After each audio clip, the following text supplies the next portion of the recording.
Yeah, I was kind of frustrated. I missed the open 2 or 3 open threes to begin with, and wanted to get myself going. I forgot about the 10 points I needed, and obviously they called timeout right after, and I heard the announcement. So it was a pretty cool moment. Again, just reflecting on tired, 9.5 years and more to come. So just definitely appreciative of the opportunity, the milestone, and hopefully a lot more to come. Steph, you kind of touched on it a little briefly right there, but what does it mean to you to eclipse that 15,000 point mark, or the 5th Warrior in history to do so?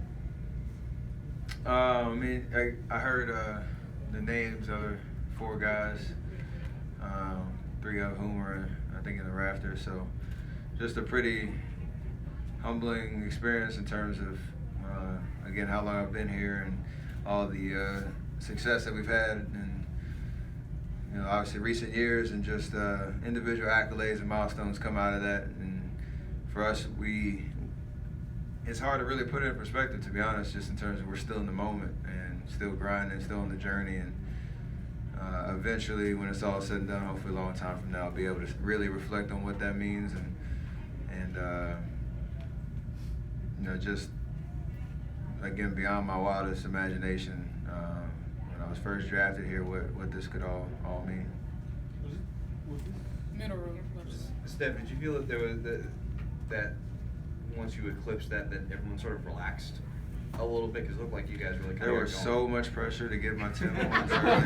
Like, you could feel the tension in the locker room before, and it was.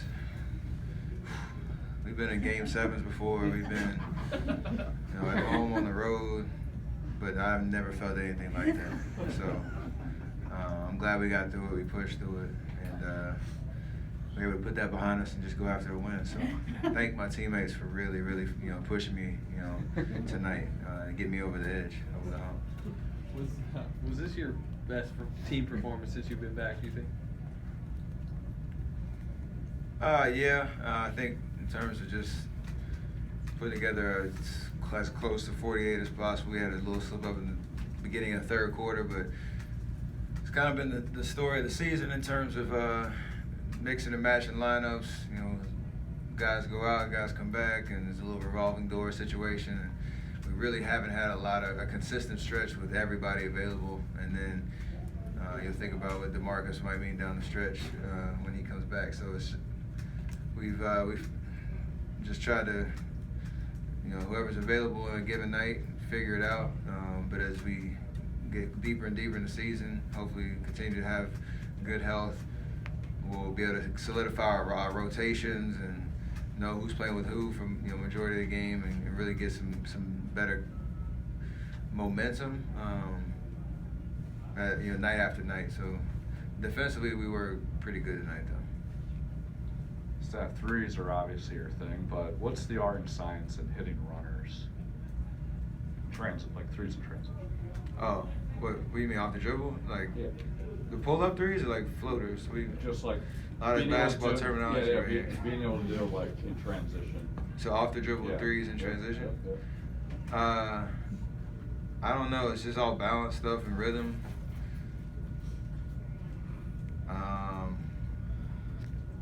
I really haven't. It's hard to really break it down. Just you got to really have a tight handle for the most part, so that transition into your shots there. But to be honest, it's become second nature. You work on it so much. I've been doing it since really thinking about that being a huge part of my game since like my junior year in college. So it's just a natural part of my game that I work on.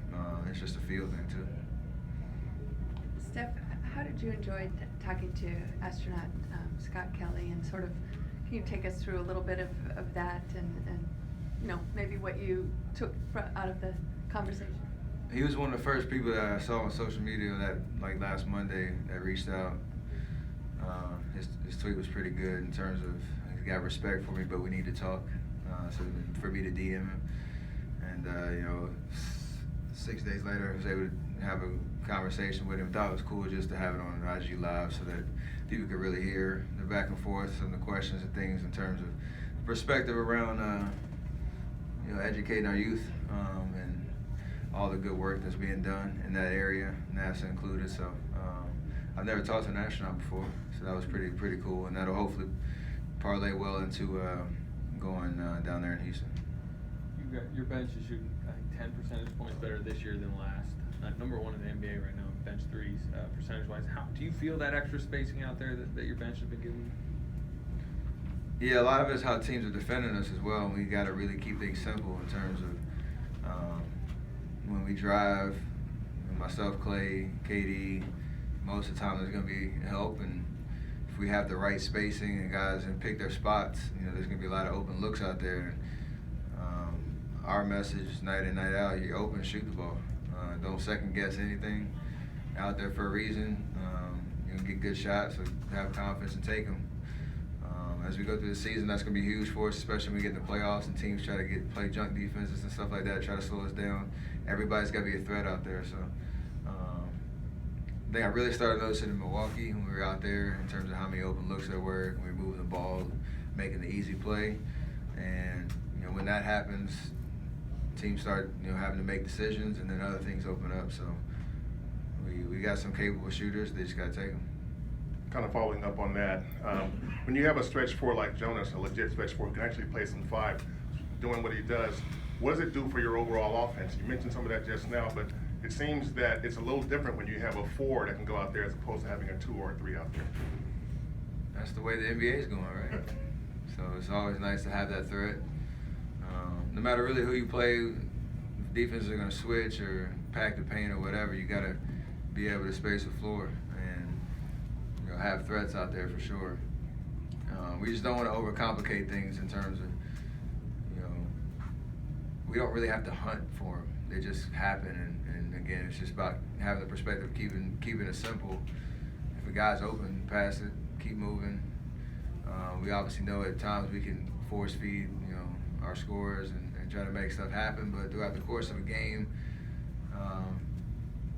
it's kind of been our MO for a while now in terms of, ball movement. It just looks a little bit different this year, just with personnel and, again, the way teams have tried to defend us this year. So I like the looks we're getting. Coach always talks about getting good looks and shooting a high percentage, so that's big.